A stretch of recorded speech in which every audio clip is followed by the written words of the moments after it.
Allah subhanahu wa ta'ala says, and if they wish to deceive you, then know that Allah is enough for you. It is He who gave you victory through His support and with the believers. And He is the one who brought their hearts together. Had you spent all of the wealth that is upon the earth, you would not have brought their hearts together, but Allah brought them together. Truly He is mighty, wise. This is an ayah which was revealed after the Battle of Badr. The Quraysh have retreated to lick their wounds, and the prospect is of course, them coming back for revenge. And this verse is sent to remind the believers that it was through Allah's victory that victory was granted, and that the unbelievers might well deceive them, because there was going to be a time of calm, a time of truce. وَإِن جَنَحُوا لِلسِّلْمِ فَاجْنَحْ لَهَا وَتَوَكَّلْ عَلَى اللَّهِ. And if they incline to peace, then incline you to peace also, and rely on Allah. Have tawakkul. You don't know really what they're going to do. There might be a sneak attack. They might simply be, as it were, moving back in order to take a bigger leap, rearming, remilitarizing, but you should rely on Allah subhanahu wa ta'ala. Tawakkal ala Allah. Rely on Allah. Now what is going on with the Quraysh at this time? What they are doing is gathering troops, but they are also gathering wealth. They're materialists, they're merchants, and they think in terms of restoring the power balance so that it is the way they like it, through material means. Specifically through gaining money and spending money to pay off tribes and to get them to join their coalition, as it were, a coalition of the willing. They do it through money, and they get the money through loans. The temptation in Medina was to do the same thing. The Muslims of Badr had been very few.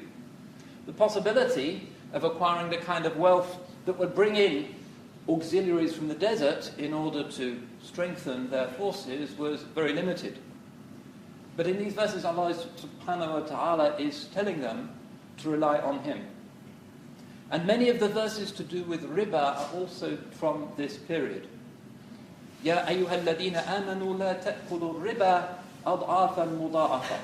O you who believe, do not consume riba in compound interest. أَضْعَافًا مُضَاعَفًا. Interest and interest upon interest. And we all know how the modern economies love to do that. وَاتَّقُوا اللَّهِ. And fear Allah. Fear Allah, rely on Allah. That is better than engaging in some kind of manipulation of the money markets in order to pay for your military needs. This has an application for our situation today, because Europe is now in a state of crisis. And the crisis has a lot to do with power, and a lot to do with money, and a lot to do with speculation. You could say that the thing that's in our headlines recently has been the Arab Spring. But really, no less important has been what you might call the European autumn, which is the collapse, apparently, imminent, expected, feared, of the European Union. The great achievement of Europe, the dream that they never achieved since the time of the Roman Empire. Even the Romans were able to bring in people like the Germans. It was just too much for them. But they thought in the 50s, 60s, 70s that this was going to be the new reality, the new superpower, which would counterbalance the bipolar world of the Soviet Union and of the United States, the rise of Europe. But it's not really looking that way. Money is short. And hence, what do? They borrow, and they borrow, and they borrow. Look at the situation of the Greeks at the moment. Greek universities have just imposed a 20% pay cut on all lecturers. And there's another 10% pay cut coming up. The government has just laid off 150,000 public service workers, civil servants. About 20% of the workforce suddenly lost. 50% of young people in Greece are on the dole. You can go there as a tourist. The beaches are full, but the museums are closed. Many of the libraries are closed. The place is shutting down. It's a crisis, and it's a crisis upon a crisis. And they all know what the reason is. The people who are on the streets protesting, it's not their fault. It's not the fault of the young people, it's the fault of the old people who borrowed and borrowed and borrowed, thinking that when the young people became old people, they would pay it all back. Just postponing it. And the more you have a stable and a confident and an arrogant economic system, the more you rely on your manipulation of finite resources rather than trusting in Allah subhanahu wa ta'ala and just restraining your desires. The more you do that, the more you tend to defer payback time. Your children will pay it back. Even your grandchildren will pay it back. But you, the politician who's in his 60s and 70s, you won't have to face payback time yourself. As John Maynard Keynes, the economist, said, in the long term, we are all dead. So you just postpone it. You postpone it and you postpone it. But unfortunately, what happens when the banks start to creak and people call in the loans? That's when you have this extraordinary catastrophe. And it's the weakest who go to the wall first. It's the people who are already nearly hungry who are the ones who become hungry before the fat cats. And, of course, the bankers themselves the last to relinquish their treats. This is the situation that is now unfolding on the fringes of Europe, not just in Greece, but in other countries. Sometimes they call them the pigs countries, Portugal and Italy and Greece and Spain. They're all on the brink of something unimaginable. A bank can collapse because of manipulation of riba. If a government collapses, then the banks can't be guaranteed, and if there is sovereign debt, 100% of GDP, 200% of GDP, and counting in Greece, who bails out the government? And what happens if the government can't pay anybody, even the police? You have what you had in Somalia 20 years ago. The IMF wouldn't give them another loan to pay back the irresponsible loans that Ziad Birri and his socialist administration had contracted, dumping them on the head of a future generation of Somalis, and riba eventually caused the catastrophe that is Somalia. You couldn't pay the police, the government collapsed, the rich people went into exile in Italy and France, and the poor people were destitute, and the catastrophe continues. All because of riba, all because of greed. It's one reason why those verses in the Quran about riba are so strong. Because not only do you lose your personal freedom if you're chained by financial obligations through the miserable burden of debt to others, you lose your freedom, so you lose your dignity, you lose your hope, you lose your horizons. What can you do other than pay it back? And young people with the student loans are facing that, and under the new provisions, if you don't pay it back early, you may be paying back the final instalment on the money that you paid to the University of Cambridge when you're 50 years old. That's half of your life just under the burden of debt. And we know how important this is in Islam, to be free of debt. Things like doing Hajj are only really possible when you have paid off your debts, because Allah wishes us to have this dignity. Dignity is fundamental for human beings, and autonomy is fundamental to that dignity. What happens when a whole country goes belly up? This is a year of anniversaries. 2012, Muslims remember anniversaries, in particular.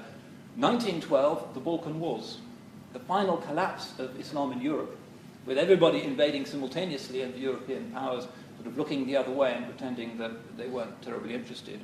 That was only made possible because the Ottomans in the mid and late 19th century had done a deal with international bankers, and the Rothschilds in particular, selling the future of their country so that they could do whatever they thought they needed to do in the 1850s and the 1860s, and eventually that came back to haunt them. Another anniversary would be 1882, the British invasion of Egypt, the bombardment of Alexandria, the heroes of the Royal Navy, without any possibility of the Egyptians striking back, bombarding Alexandria, and hundreds of people killed, and then they invaded. One reason for that was that the Egyptians were fed up of their dependence on foreign powers, which was caused by the endless burden of debt repayments, and Ahmed Borabi Pasha took over as a popular figure, and the British didn't fancy this too much. They invaded and put in the Khedive Tawfiq. Despite the fatwas of the Azhar, Egypt lost its independence, basically because of riba, chaining the future of the country so that the present-day elite can have treats. This is dangerous. Whole countries can fall into slavery through this practice of riba. Now, one aspect of this is that it's not just about Europe, but it's even the United States.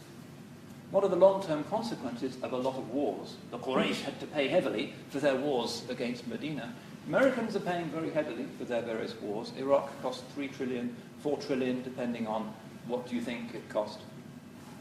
Afghanistan has already cost them 1 trillion and counting. There's only so many trillions that you have in the coffers. So what you've done is to pay on the never-never. Treasury bonds. More and more treasury bonds. War after war, and if they go for Iran, that'll be even more expensive, and somebody will have to pay for it. The poor old US taxpayer will have to pay for it, and in the long term, his children, his grandchildren will have to pay for it because the government won't be able to pay for even Obamacare, probably because the money simply won't be there. They're mortgaging their future. And this too has consequences. The American empire will not be a 1,000-year Reich. Countries come, countries go. تلك الأيام نداولها بين الناس. Those days of glory, we cause them to succeed amongst human beings. The Pharaohs have their day, the Israelites have their day, and ancient Persia has its day. Nobody rules forever. No dynasty lasts forever. The British Empire thought it was going for a very long time, but now, where is it? The Falklands, South Georgia, a few specks somewhere in the Pacific. It's hardly anything at all. Gone without a trace. The Americans, by doing this, are mortgaging their future. But instead of getting angry, we should give them the nasiha. Debt is dangerous. The riba is really dangerous.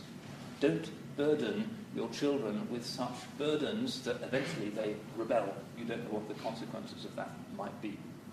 Recently, a Greek politician said, all it takes is for one of our rubber bullets to kill a protester by mistake, and we'll have a revolution on our hands. We won't be able to cope with it. They're really angry. Who knows where the breaking point might be? And in America, of course, they've also been paying off riba on another front, the so-called subprime mortgage scandal. One of the worst-kept secrets of the Bush administration was that because of deregulation, and that started under Clinton, but Bush and Greenspan were very keen on it as well, that they massively increased the amount of public debt. So much for fiscal probity and conservative policies and small government. That's not what they did in practice. That was the rhetoric, that was the promise in the election 2001, but that's not what actually happened. What happened was that the federal government had these two government banks, effectively government banks, colloquially known as Freddie Mae and Freddie Mac, whose function was to facilitate home owning by poorer Americans. Traditionally, you only give a mortgage to somebody who can obviously pay it back. He's in a career, he's in a stable job, a stable relationship, the form that you fill out is long. And then, because these were kind of government banks and they were appointing the government regulators, and Bush was happy to turn a blind eye to that, what happened was that they broke that rule, and you had the subprime lending. Some reformed alcoholic who's got a part-time job at Burger King, now he can get a mortgage promising that he'll be paying back in 20 years, 30 years. And then they packaged those mortgages and turned them into securities, which could then be traded on the bond market, and they became junk bonds, toxic assets, and eventually the whole house of cards collapsed, and you had the 2008 catastrophe, and the whole world is suffering as a result. Particularly poor Americans, some of whom don't have enough to eat. The rich guys are still in their big houses blaming somebody else, but it's the poor who always suffer, and it is the poor for whom the Sharia and Allah's law is principally legislated. So they have dug themselves into this hole. And where is the money going? The money is being bought. The debt is being bought. And it's going to the Gulf, and it's going to India to some extent. Some of it's going to Brazil. Some of it's going to China. Saudi Arabian Central Bank announced that it's increased its holdings of US Treasury bonds by 12% last year, which was a major increase. They've now got $350 billion worth of American sovereign debt.